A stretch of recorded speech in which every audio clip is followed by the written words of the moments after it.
भक्तामर प्रणते मौलिमणिप्रभाणा मुत्योतकं दलितपापदमोहितानं सम्यक् प्रणम्य जिनपादयुगं युगादा वालम्बनं भवजले पततां जनानां। जय बोले अनंतानंत पंच परमेष्ठी भगवान की, देवादिदेव 1008 से आदिनाथ भगवान की जय हो। परम पूज्य गणाचार्य गुरुदेव श्री 108 विराग सागर जी महाराज की जय हो। परम पूज्य चरिया श्रीमणि पट्टाचार्य गुरुदेव श्री 108 विशुद्ध सागर जी महाराज की जय हो। परम पूज्य आचार्य गुरुदेव श्री 108 मानतुंग स्वामी की जय हो। श्री भक्तामर जी स्तोत्र की जय हो। बोलिए परम पूज्य गणेश हरिका रत्न 105 विभा श्री माता जी की, हरिका संघ की जय। मंदार सुंदर नवीरु सुपारिजात संतान कादि कुसुमोत्कर वृष्टिरुत्था गंधोद बिंदु शुभ मंद मरुत्प्रपाता दिव्यादिवाह पतति ते सुंबत प्रभावलय भूरि विभाविभोस्ते लोकत्रये द्युतिमतां द्युतिमाक्षिपन्ति द्रोध्यत्तिवाकर निरन्तर भूरि संख्या दीप्त्याजयत् यपि निशामपि सोम सौम्याम्। अब हम अंतिम प्रातिहार्य, कौन सा? दिव्य ध्वनि। दिव्य ध्वनि प्रातिहार्य मेरी दृष्टि में भगवान के 8 प्रातिहार्यों में सबसे ज़्यादा महत्वपूर्ण प्रातिहार्य है, क्योंकि भगवान को अशोक वृक्ष की कोई ज़रूरत नहीं भी हो। अशोक वृक्ष तो क्या फर्क पड़ने वाला है, भगवान तो 5000 धनुष ऊपर उठ गए। सिंहासन नहीं होता तब भी कोई फर्क नहीं पड़ता, भगवान तो ऐसे भी सिंहासन पे बैठते नहीं हैं, वो तो 4 अंगुल ऊपर ही रहते हैं। भामंडल भी नहीं होता तो कोई फर्क नहीं पड़ने वाला था, पुष्प भी नहीं बरसते तो कोई फर्क पड़ने वाला नहीं था, है ना। और देव दुंदुभियानी भी नहीं बजते तो भी कोई फर्क नहीं पड़ने वाला नहीं था। लेकिन अगर भगवान की दिव्य ध्वनि नहीं गिरती तो बहुत बड़ा फर्क पड़ जाता।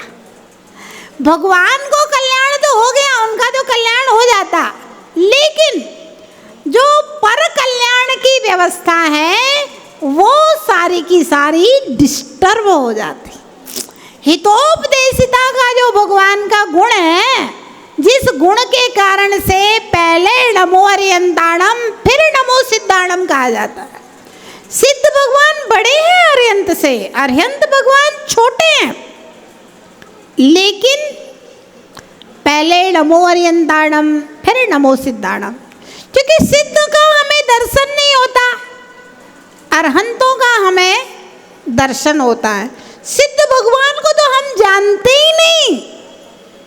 अरहंत भगवान ने सिद्ध भगवान के बारे में हमें बताया है, और अरहंत भगवान ने हमें हित का उपदेश दिया है। इसलिए पहले नमो अर्यंताणम फिर नमो सिद्धाणम कहा गया है। तो अगर दिव्य ध्वनि नहीं खिरती तो बहुत बड़ा नुकसान हो जाता। अगर दिव्य ध्वनि नहीं खिरती तो मुनि और श्रावक धर्म को कैसे जानते? बताया था 4000 मुनिराज भ्रष्ट हो गए, क्योंकि उन्हें मुनि धर्म के बारे में कुछ पता नहीं था, खाली दीक्षा लेके बैठ गए थे। और इतने 6 महीने तक आदिनाथ भगवान को आहार नहीं मिला, क्योंकि श्रावक आहार दान की विधि नहीं जानते थे, श्रावक धर्म क्या होता है उस बारे में नहीं जानते थे। इसलिए दिव्य ध्वनि अगर नहीं खिरती तो आने वाले समय में मोक्ष मार्ग डिस्टर्ब हो जाता, जीवों का कल्याण नहीं होता। इसलिए मेरी दृष्टि में 8 प्रातिहार्यों में सबसे ज़्यादा महत्वपूर्ण है तो क्या है? दिव्य ध्वनि। और साधुओं के चातुर्मास में सबसे ज़्यादा महत्वपूर्ण क्या है तो क्या है? प्रवचन और आहार, दो चीज़ें। क्योंकि अब हम लोग तीर्थंकर भगवान जैसी क्षमता वाले तो नहीं है कि आहार नहीं मिले तो अभी चल जाएगा काम। हम लोग तो वो 4000 मुनि जैसे थे उन जैसे हैं। आहार नहीं मिलेगा तो भ्रष्ट हो जाएंगे। सबसे ज्यादा महत्वपूर्ण चीजें थे तो कौन सी है? प्रवचन, स्वाध्याय और आहार, है ना। आहार का पुण्य श्रावक को मिलता है, भोग भूमि की प्राप्ति होती है। प्रवचन का पुण्य श्रावक को मिलता है, वह आहार को भावपूर्वक कराता है, सम्यक दर्शन प्राप्त करता है, कल्याण करता है। तो चतुर्मास में मंगल कलश कितने का गया ये कोई महत्वपूर्ण बात नहीं है। मनोज भैया, कितना पैसा इकट्ठा हुआ ये बात महत्वपूर्ण नहीं है। कितने बाहर के अतिथि आए, कौन कौन आया, ये बात महत्वपूर्ण नहीं है। महत्वपूर्ण क्या है कि मंगल कलश ही नहीं लिया है, रोज बक्तामर जी सीखने भी आ रहे हैं। क्यों राजेश जी? ये वाली बात महत्वपूर्ण है कि 4 महीने में जिनवाणी किसने कितनी सुनी, कितना जिनवाणी का आपके ऊपर असर हुआ, कितने लोगों ने रात्रि भोजन का त्याग किया, कितने लोगों ने व्रत नियम संयम क्या क्या ग्रहण किए, कितने लोगों ने सम्यक्त को ग्रहण किया, मिथ्यात्व का त्याग किया। ये बात महत्वपूर्ण है चतुर्मास में, है ना। और किन लोगों ने आहार दान का सौभाग्य प्राप्त किया, पुण्य कमाया, ये बातें महत्वपूर्ण है। बाकी ये सब चीजें, मंगल कलश, धन संपत्ति, ये सब डेकोरम को जमाने की व्यवस्था है। मैंने कहा था ना, साधना के लिए बहुत पैसा नहीं चाहिए, प्रभावना के लिए भाई जितना है लुटाओ, क्या दिक्कत है। लुटाओगे तो लौट करके आएगा, और जब लुटाओगे नहीं तो कहाँ से लौट करके आएगा बताओ। समुद्र में से भाप बन करके जब बादल ऊपर उड़ेंगे तभी तो पानी बरसेगा। जब तिजोरी में से पैसा निकल करके बादलों की तरह धर्म प्रभावना होगी चारों तरफ, तभी तो आपकी तिजोरी में वापस बरसेगा व्यापार के निमित्त से। और जब जिसने लुटाया नहीं है, बैंक में जमा ही नहीं किया है, तो जरूरत पड़ने पर कहाँ से निकालेगा भैया। तो जो लुटाता है वही लौट करके आता है। कहाँ भी है, स्नान से तन पवित्र होता है, ध्यान से मन पवित्र होता है, और दान से धन पवित्र होता है। तो छिपाओ नहीं, नहीं है तो फिर लुटाओ भी नहीं। अब ऐसा नहीं कि उधार ले ले करके बोल ही ले आया। एक बार क्या हुआ, एक महाराज जी के पर्यूषण के शिविर में एक बच्चे ने 1,51,000 की शांति धारा की बोली ले ली। अब उसके दोस्त ने कहा, भैया तेरे पापा तो मूंगफली का ठेला लगाते हैं, तो 1,51,000 रुपया कहाँ से देगा। बोला अगर महाराज जी के आशीर्वाद से आ जाएगा तो दे देंगे, नहीं तो कहाँ से देंगे।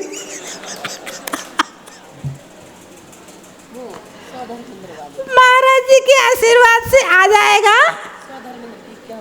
तो दे देंगे, और नहीं तो कहाँ से देंगे हम वो पैसा, है ना। तो नहीं है तो भाई जबरदस्ती क्यों धर्मायतन की व्यवस्था को डिस्टर्ब कर रहे हो। भाई 1.5 लाख में नहीं लगती, 1,31,000 वाला कर लेता, 20,000 कमाते, 1,11,000 की लग जाती। यार तूने क्यों आगे बढ़ करके बोली लगाई, जबरदस्ती मंदिर की व्यवस्था को भंग कर दिया। पैसा है नहीं देने के लिए, फिर भी बोली लगा रहा है। भाई जेब में हो बोलो, कोई दिक्कत नहीं है। घर में तिजोरी में है बोलो, कोई दिक्कत नहीं है। लेकिन हम बाद में दे देंगे, होएगा तो दे देंगे, कि अरे ये क्या व्यवस्था है, मंदिर की व्यवस्था को भंग कर रहा है, कमेटी की व्यवस्था को भंग कर रहा है, तुम्हारा पैसा नहीं होएगा, कमेटी में लड़ाइयाँ होएंगी बाद में, है ना। कोई आयोजन में जो खर्चे होने हैं आपने बोल दिया, आपने पैसा नहीं दिया, तो वो आयोजन डिस्टर्ब होएगा आपके निमित्त से। तो है तो छिपाओ नहीं, नहीं है तो लुटाओ नहीं। लेकिन ध्यान रखना, ऐसा भी नहीं कि अपने खाने के लिए तो काली मूछ के बढ़िया वाले चावल, मंदिर के लिए भैया है ही नहीं है, भगवान है ही नहीं है, मोटे वाले सस्ते वाले 20 रुपया किलो वाले चावल। अगर भगवान के पास भी छल करेगा तो भैया माया त्रज्ञोनस आगम की व्यवस्था है। अपने खर्चे के लिए तो फ्लाइट से जाएगा, एसी एक उसका टिकट एक फर्स्ट एसी का, और वहां पर दान के लिए भगवान है नहीं, 500 रुपया की रसीद कटा देते हैं। ये मायाचारी नहीं चलेगी। जैसा लिविंग स्टैंडर्ड आपका है उसी लिविंग स्टैंडर्ड के अनुसार आप दान कीजिए। अगर मेढक के पास कुछ नहीं था तो पंखुड़ी लेके चला, कोई दिक्कत नहीं है। अब तुम पंखुड़ी लेकर चलो तो तुम्हारी पंखुड़ी नहीं चलेगी, ना तुम पंखुड़ी से देवगति को प्राप्त होगे, भगवान के समोशरण में जाओगे। तुम्हारी पंखुड़ी से काम नहीं चलेगा, विमल जी नानता, तिजोड़ियां खोलना पड़ेंगी। हाँ, जिनके पास तिजोड़ी नहीं है, अब वो मेढक के पास तिजोड़ी थी ही नहीं, तो भैया पंखुड़ी से काम चल गया। अब वो मक्के के दाने चढ़ाने वाले देवपद और खेवपद, भैया उनके पास रतन थे ही नहीं, तो मक्के के दाने चढ़ाए। अब घर में तो अपने लिए तो डायमंड पहन रहे हैं, और भगवान के लिए को भगवान ये मक्के के दाने, ये इतनी सामर्थ्य है। तो भैया ये माया नहीं चलेगी। आगम में कहा है, उत्तम दानी वो होता है जो कमाई का 25% दान करता है, मध्यम दानी वो होता है जो कमाई का 17% दान करता है, और जघन्य दानी वो होता है जो कमाई का 10% दान करता है। अब आप हिसाब लगा लो, अगर 2% भी अगर हमारा जैन समाज दान करने लगे ना, 2%, 10% तो बहुत होता है, 2% भी अगर दान करने लगे तो मंदिरों की जो गुल्लकें भरी रहेंगी, खाली नहीं हो सकती, कितना भी खर्चा कर लो, 2% में मंदिर की गुल्लकें भरी रहेंगी, है ना। तो कहा है तो दान करो, नहीं है को तो कोई दिक्कत वाली बात नहीं है, आप तो भगवान के हाथ जोड़कर ही आराधना कर लो। एक भगत था, बड़ा कंजूस था, और भगवान के चरणों में जाता है और भगवान से कहता है, भगवान ये जो अष्टद्रव्य है ना, सब में दोष है। आज लोगों ने पंथ परंपरा के नाम पे, भाई दीपक भी न जलाओ जीव मरेंगे, पुष्प भी मत चढ़ाओ जीव हिंसा होएगी, नैवेद्य भी नहीं चढ़ाओ, कौन बनाए रोज रोज नैवेद्य, धूप भी नहीं जलाओ, वो अग्नि का एक जीव मरेंगे, कुछ भी मत करो तुम तो। कहता है भगवान के चरणों में कि नीर जो चढ़ाओ दामे कच्छ मच्छ सांप रहे हैं।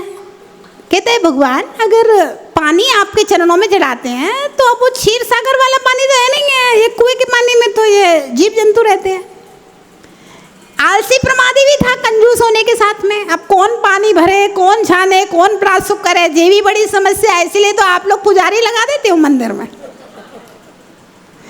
कि नीर जो चढ़ाओ में कच्छ मच्छ सांप रहे, चंदन चढ़ाओ में लिपटे भुजंग है, अक्षक जो चढ़ाओ में रुनी और तिरुला है। मतलब चावल चढ़ाए तो उसमें रुनो तिरुला निकले आते हैं, पिल्लू निकले आते हैं। और चंदनों में, चंदन के वृक्ष में सांप लिपटे रहते हैं, ये उसका दोष है।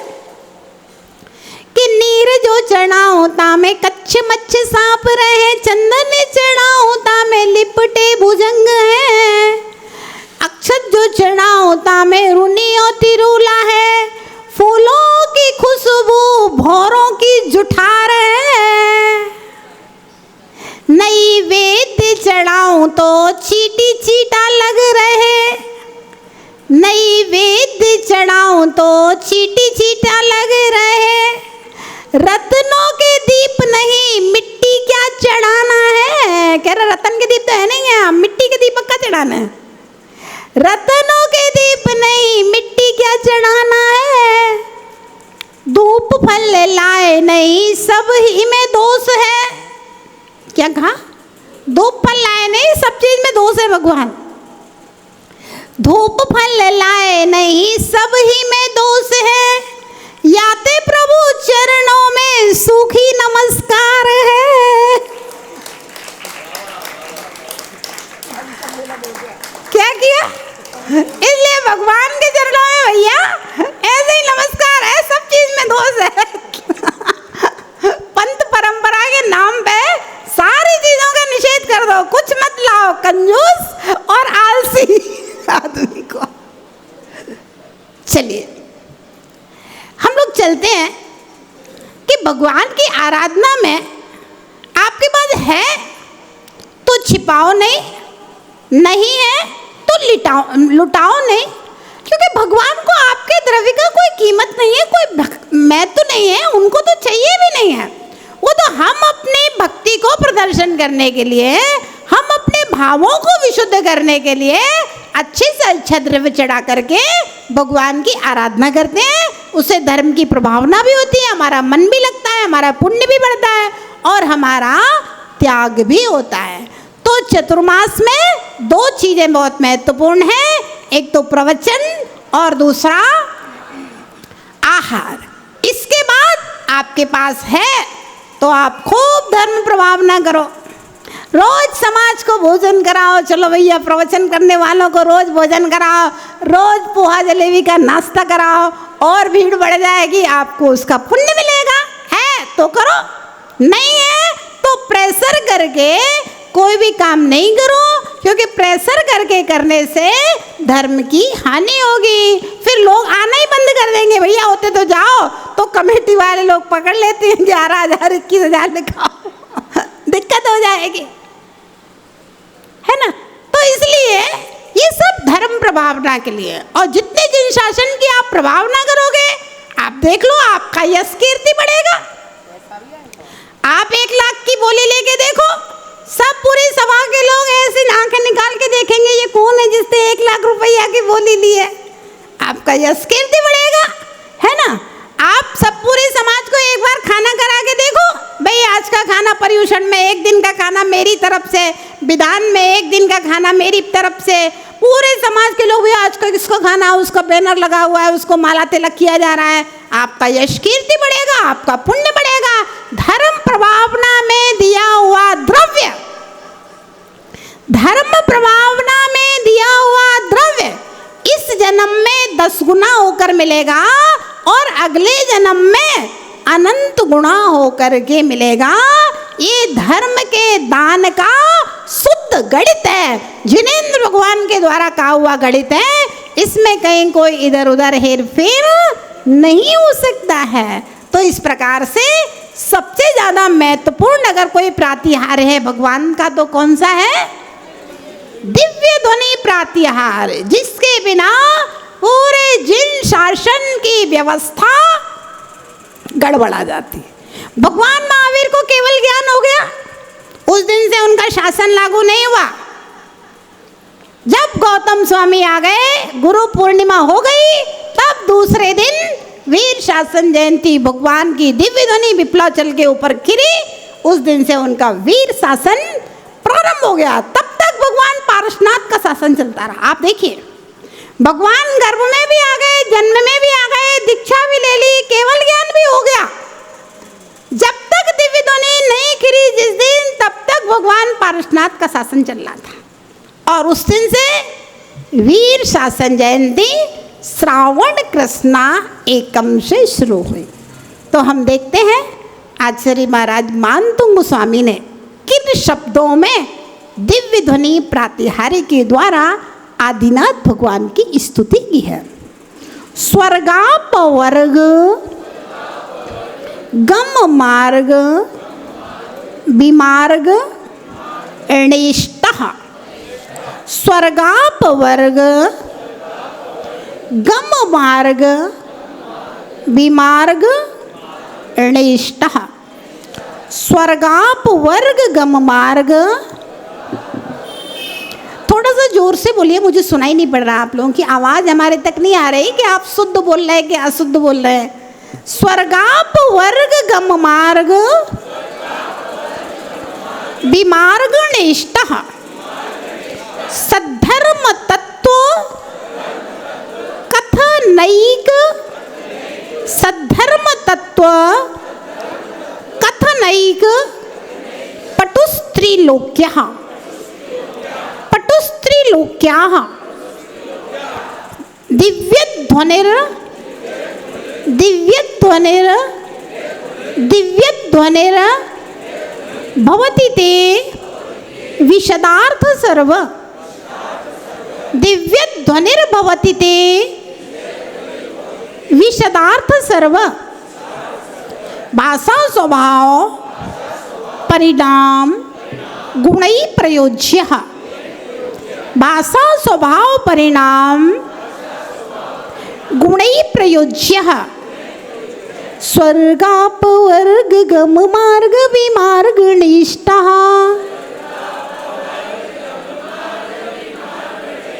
स्वर्गापवर्ग गम मार्ग विमार्ग निष्ठः। सद्धर्म तत्व कथनैक पटुस्त्रीलोक्याः। सद्धर्म तत्व कथनैक पटुस्त्रीलोक्याः। दिव्यध्वनिर्भवति ते विशदार्थ सर्व।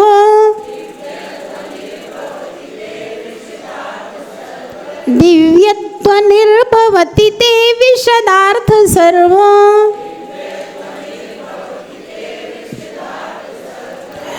भाषा स्वभाव परिणाम गुणै प्रयोज्य।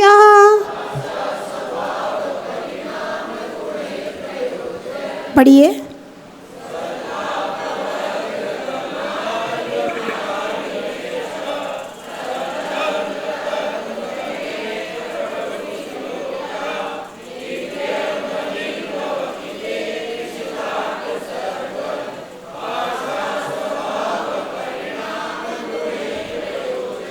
अब देखिए, यहाँ पर अपने फायदे की बात कही गई है। काय की बात कही गई है? अपने फायदे की बात। अब बॉम्बे जाना है तो फलानी ट्रेन में बैठ जाइए, फलाना एरोप्लेन दिल्ली से मिल जाएगा, जयपुर से मिल जाएगा। दिल्ली जाना है तो फलानी ट्रेन में बैठ जाइए, बेंगलोर जाना है तो फलानी ट्रेन में बैठ जाइए, पूना जाना है तो फलानी ट्रेन में बैठ जाइए। ये रास्ता जाता है, अपनी गाड़ी से चले जाइए। अब स्वर्ग जाना है तो कौन सी ट्रेन जाती है, कौन सा फ्लाइट जाता है, कौन सा रास्ता बना हुआ है? स्वर्ग जाने का कौन सा रास्ता है भैया? अच्छा, और सशरीर जाने की व्यवस्था नहीं है। सशरीर जाने की व्यवस्था नहीं है, मृत्यु के बाद जाना है। तो कितना बड़ा संकट है। ना तो कोई ट्रेन जाती है, ना कोई फ्लाइट जाता है, ना कोई हाईवे बना हुआ है ना। और कैसे जाना है अपने बस में नहीं है। जब जीव का अंत आता है तो उसको अपना ही होश नहीं रहता, वो कहाँ जाए कैसे जाए कुछ पता ही नहीं है। और मोक्ष जाना हो तो और बड़ा संकट है भाई। मोक्ष में तो कुछ पता ही ठिकाना नहीं, अपन को जानते ही नहीं है। तो अब ये ज्ञान कहाँ से मिले? पूछताछ कार्यालय कौन सा है? स्वर्ग और मोक्ष जाने का पूछताछ कार्यालय कौन सा है? स्वर्गाप वर्ग गम मार्ग विमार्ग निष्ठा। हे भगवान, स्वर्ग और मोक्ष के गम मार्ग, जाने के रास्ते को, जाने के मार्ग को विमार्गण इष्टा अन्वेषण करने में अभीष्ट कोई सहारा है हमारा तो कौन है? आपकी वाणी। कौन है? जिनेंद्र भगवान की वाणी। पढ़ते हैं ना तत्वार्थ सूत्र में, ये काम करो स्वर्ग पहुंच जाओगे, ये काम करो मोक्ष पहुंच जाओगे, ये काम करो नरक में पहुंच जाओगे, ये काम करो त्रियंच में पहुंच जाओगे, ये काम करो भोगभूमि पहुंच जाओगे, ये काम करो कर्मभूमि पहुंच जाओगे। सब जगह जाने के रास्ते बताए हैं। तो हमारा प्रयोजन स्वर्ग और मोक्ष से है, बाकी जाना किसे है? नरक त्रियंच में। तो स्वर्ग और मोक्ष को जाने का रास्ता बताने वाला अगर कोई है तो कौन है? हे भगवान आपकी जिनवाणी है। और सद्धर्म तत्व कथनैक, समीचीन धर्म के तत्वों को बताने वाली, कहने में पटु समर्थ है, तीनों लोकों में समीचीन धर्म को कहने वाली, तीनों लोकों के प्राणियों को धर्म का उपदेश देने वाली, तत्व की बात कहने में कुशल अगर कोई है तो दिव्य ध्वनिर्भवती, आपकी दिव्य ध्वनि होती है। कैसी है? विशदार्थ अर्थ, विशद निर्मल पदार्थों का व्याख्यान करने वाली है। सर्व भाषा स्वभाव परिणाम गुणी प्रयोज्या, दुनिया की जितनी भी भाषाएं होती हैं, 18 महाभाषा, 700 लघु भाषा, इसके अलावा जो जीव जिस भाषा में समझता है उस जीव को उस भाषा में समझ में आ जाती है। ऐसी भगवान के समोसरण में ऑटोमेटिक व्यवस्था होती है। जैसे पानी नीम में गया कड़वा, आम में गया मीठा, आंवले में गया कसायला, ऐसी यहाँ से दिव्य ध्वनि गिर रही है। जो जिस भाषा का जानकार है उसके कान में पहुँचते ही उसी भाषा में परिणत हो जाती है। चाहे त्रियंचों, मनुष्यों, देवों, जो जिस भाषा में है सबको अपनी भाषा में सुनाई पड़ती है। हे भगवान ऐसा आपका अंतिम दिव्य ध्वनि प्रातिहार्य हम सबका परम उपकार करने वाला है। हम उसकी आराधना करते हैं और आपकी स्तुति करते हैं, आपकी भक्ति करते हैं, आपका नमस्कार करते हैं। मुझे ऐसे दिव्य ध्वनि पर विश्वास हो जाए, श्रद्धा हो जाए जिन वचनों पर, बस यही मेरे कल्याण का, यही मेरे मोक्ष का मार्ग बन जाएगा। इस प्रकार से समय आपका हो गया। आगे हम लोग कल देखेंगे। जय बोलिए महावीर भगवान की जय।